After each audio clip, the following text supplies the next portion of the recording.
بیمار نہیں ہوتے تو وجہ صرف اتنی ہے، جب بچے کر رہتے ہیں ماں باپ سوارا کرتے ہیں، جب مدرسے چلے جاتے ہیں تو پھر رسول پاک ان کی حفاظت کی۔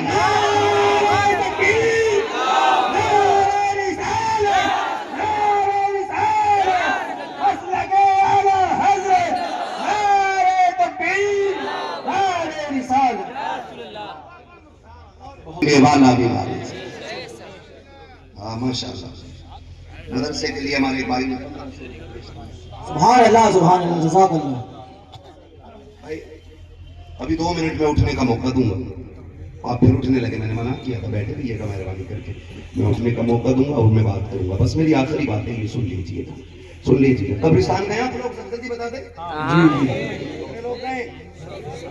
جو نہ گیا وہ اللہ اسے بھی پہنچا دے۔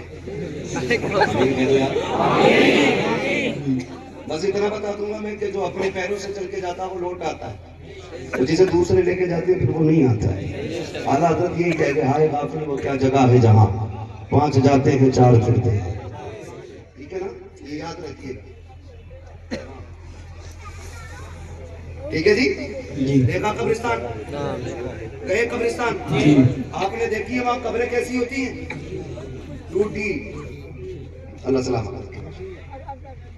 یہ ٹوٹی پھوٹی گری ہوئی قبریں، ٹھیک ہے نا۔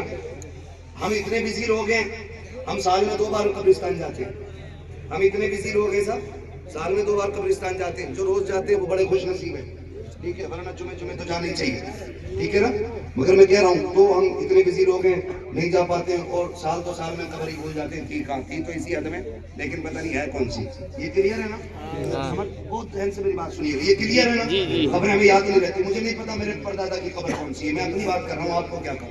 جب آج ہم اتنے بزی، آنے والا کل کتنا مصروف ہوگا ہمارا، ہمارے بچوں کو کتنا یاد رہے گا کہ ہمارا ابا کہاں دفن ہوا تھا۔ کئی بار لوگ پوچھتے ہیں یار ابا دفنایا تو ادھر ہی تھا، قبر کدھر گئی؟ تو جو ساتھ والے چچا ہوتے ہیں کہ اگلے تجھے کیا پتا ادھر دفنائے تھے، بیٹے کو 40 کے بعد ابا کی قبر کا نشان معلوم نہیں رہتا ہے۔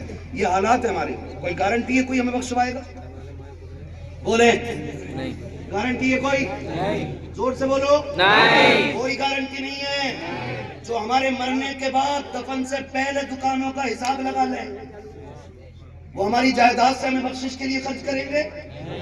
نہیں کرتا کوئی بھی، باپ کی جائیداد کو وہ مال غنیمت سمجھ کر لوگ قبضہ کرتے ہیں، کوئی نہیں چھوڑتا جی حضرت، 1-1 انچ کے لیے لڑ جاتے ہیں، دین کے نام پہ دے گا کون؟ سگے بھائیے کا گلا کاٹ دیتے۔ وقت ہوتا تو میں اس پہ بات کرتا، ہاں کبھی انشاءاللہ پھر آؤں گا تو میں حقوق پہ بات کروں گا، لیکن آج بس بتانا چاہتا ہوں اتنی مطلبی دنیا ہے کہ انچ انچ کے لیے گلے کاٹ دیتے ہیں، تو ہمارے تمہارے سارے ثواب کے لیے لاکھوں کون دے گا؟ کمائی ہماری ہے، موج کریں گے یہ، ہم اپنی آخرت کے لیے اپنا انتظام خود کریں، خود کریں، گارنٹی نہیں کوئی ہاتھ اٹھائے۔ اور طریقہ میں بتا دوں، مدرسہ میرے خیال سے کرائے پہ چل رہا ہے جی، کرائے پہ چل رہا ہے، یہ تو صوفی صاحب کی دعائیں ہیں، ورنہ کرائے پہ دکانیں نہیں چل پا رہی لوگوں کی، جس میں بزنس ہوتا ہے، یہ تو دین کا کام ہے، مدرسہ چل رہا ہے۔ کچھ خیر خواہ ہمارے کمیٹی کے نوجوان ہیں جن کی محنتیں اس میں شامل ہیں، اللہ ان لوگوں کو سلامت رکھے سب کو۔ بس میں بات کہنا چاہ رہا ہوں، تو ہم چاہتے ہیں نا کہ کوئی ہاتھ نہ بھی اٹھائے تب بھی اللہ ہمیں نیکیاں دیتا رہے، کتنے لوگ چاہتے ہیں؟ ڈرو مت، ابھی تم سے چندہ نہیں مانگوا، نام نہیں لکھنے، میں نام لکھنے کا عادی نہیں بھائی، ہاتھ نیچے کر لیجیے، اللہ سلامت رکھے۔ تو یہ چاہتے ہیں نا، تو ایک کام کرو، موتیں ہوتی ہیں اے بھائی، ابھی سوچے دیکھا مولوی مرنے کہے گا، پوچھ رہا ہوں آپ سے یار، ہوتی ہیں موتیں؟ اکثر ہوتا کیا، کسی کا مرنے کے بعد سب سے پہلے کام کیا ہوتا ہے؟ بریانی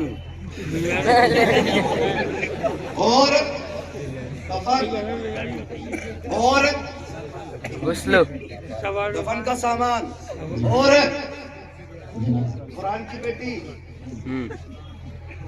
12 والی ہدیہ کر کے لاگا، اس میں لکھے گا لکھ کو برائی سارے ثواب عبد الغفار، کسی کا نام ہو تو برا مت ماننا، میں بس ایسی نام سمجھانے کے لیے لے رہا ہوں، اور پھر روز نہ اس کے سامنے جا کر ہمارے ابا کے نام کی پیٹی ہے، یہ علماء بیٹھے قسم کھا کے کہہ سکتا ہوں رکھے رکھے ایک آیت نہیں ایک حرف کا ثواب نہیں ملے گا جب تک کوئی پڑھنے والا نہ ہو. مسجدوں میں جا کے دیکھو اتنی پیٹیاں ہو گئی کہ مسلح تک آ گئی, مسلح پیچھے سرک گیا, ان میں دیمک لگ گئی, پیٹیوں میں پارے کھولے نہیں جاتے. پورے گاؤں میں مشکل سے 100 پڑھنے والے ہیں اور 10,000 پارے ہیں. بے حرمتی بھی ہو رہی ہے, پارے رکھے رکھے گل بھی رہے ہیں, پیٹیاں کھلنے کا نمبر نہیں آ رہا. یہ تو 30 میں کھلتی ہے یا 40ویں میں کھلتی ہے, بے شک اس سے پہلے کوئی کھولنے والا ہی نہیں ہے, کیونکہ ہم نے کبھی قرآن کو اہمیت ہی نہیں دی, کبھی سمجھا ہی نہیں کہ قرآن کتنی اہم چیز ہے. وقت ہوگا تو انشاءاللہ اس پہ بات کروں گا, صرف اتنا سن لو. پیٹی رکھ کے گل رہی ہے. مجھے بتاؤ جو قرآن پڑھنے والے کی شفاعت کر سکتا ہے وہ قرآن پڑھنے والے کی شکایت نہیں کرے گا؟ بولو, نہ پڑھنے والے کی شکایت کرے گا کہ نہیں؟ یہ بھی تو کہہ دے گا کس قوم میں بھیجا تھا, اسے اخبار پڑھنے کا ٹائم تھا, موبائل چلانے کا ٹائم تھا, فیس بک پہ فوٹو اپلوڈ کرنے کا ٹائم تھا, اگر نہیں تھا تو قرآن کھولنے کا ٹائم نہیں تھا. شکایت کر دی تو اس کی شفاعت پر جنت مل سکتی ہے, تو اس کی شکایت پر لٹھیے بھی مل سکتے ہیں. بات کلیئر ہے؟ اس لیے خدا توفیق دے قرآن پڑھنے کے عادی بنو, روز پڑھا کرو. پورا رکوع نہ پڑھ سکو 2 آیتیں ہی پڑھ لیا کرو, وہ بھی نہ پڑھ سکو 1 ہی پڑھ لیا کرو. پڑھنا نہ بھی آتا ہے وضو کر کے قرآن کھول کے اس کی زیارت کر لیا, کم سے کم اسے دیکھ کے چوم کے گھر سے نکلا کرو. ہمارے پاس سب سے بڑا تعویذ قرآن ہے, اس سے منہ نہ پھیرنا ورنہ خیریت نہیں. تو قرآن پیٹی اور کہہ دیا ابا کے نام کی بن گئی 10 پتیلے, 40 میں کارڈ چھاپ رہا, ابا کا 40واں ضرور آنا, مہربانی کرو, مہربانی کرو بھائی. جینا تو مشکل کر ہی دیا, کم سے کم مرنا تو آسان کر دو. ہاں ایسی دعوتیں چل رہی ہیں, 10 بھگونے بریانیوں کے چل رہے ہیں, اس لیے مرا تھا وہ کہ اس کو اور تولاتے سوار کر دو. کور میں چل رہے ہیں, کور میں پہلے میتوں کی روٹی میں خالی دال سادہ چاول ہوتی تھی, اب تو کور میں چل رہے ہیں, روٹی چل رہی, تندور لگ رہے, حلوائی آنے کھانے والے. اور حیرت کر یار, یہ میت کی روٹی تیرے باپ کا ولیمہ نہیں ہے, سارے ڈٹ کے کھانے بیٹھ گئے. آسان کرو آسان, یہ تماشے بند کرو. اگر چاہتے ہو کہ بخشش کا انتظام کرے, باپ چلا گیا ہے, ماں چلی گئی ہے, بہن گئی ہے, بھائی گیا ہے, تو پھر مدرسے آ, کیا نام ہے عادل رضا صاحب, ان کے پاس آئیے, ان سے کہیے ذرا وہ جگہ دکھاؤ جہاں قرآن والے بیٹھ کے پڑھتے, اس جگہ کو دیکھو, بستر چیک کر. اگر تجھے لگتا ہے نا کسی کا بستر پرانا ہے, کوئی غریب ہے, کاپی میں چڑھا, پھر پوچھ کسی کو قرآن تلاوت کے لیے چاہیے, کسی کو رحل چاہیے. اگر یہ سب کچھ کمپلیٹ ہو تو پھر پوچھ کے مدرسے میں بیٹھ کے جہاں قرآن پڑھتے وہاں پنکھا ہے کہ نہیں, وہاں کولر ہے کہ نہیں, گرمی کے لیے ٹھنڈا اے سی کا انتظام ہے کہ نہیں, اگر یہ بھی نہیں تو فریج ہے کہ نہیں. یہ ساری چیزیں پوچھ, جو نہ ہو نا ایسالے ثواب باپ کے نام سے, ماں کے نام سے, بہن کے نام سے, یہ جا کے لگوا دے. قسم کھا کے کہتا ہوں, سن جب تک تیرا دیا ہوا سامان نہ دے گا.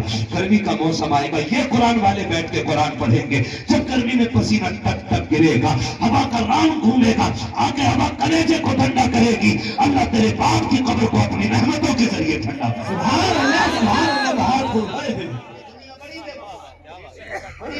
تیرا بیٹا 40ویں کے بعد بھول جائے گا, جا بتائے گا تو ضرور ابا اچھے تھے, بہت کر کے ہمارے بچے ایسے کھا رہے ہیں, وہ کھانے کے لیے کر کے نہیں گیا, اپنے لیے کر کے گیا, کھا تو کیوں رہا. ٹھیک ہے جی, اپنے جیتے جی آخرت کا انتظام کر جائیں.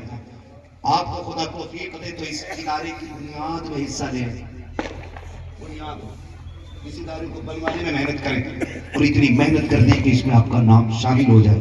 جب شامل ہو جائے گا نا, جب تک مدرسہ قائم رہے گا, کوئی تمہارے لیے ہاتھ اٹھائے نہ اٹھائے, قرآنی خوانی کرائے نہ کرائے, جب اس کے نیچے بیٹھ کے قرآن پڑھا جاتا رہے گا, اس کے بدلے کی نیکی اللہ تمہاری قبروں میں عطا فرمائے.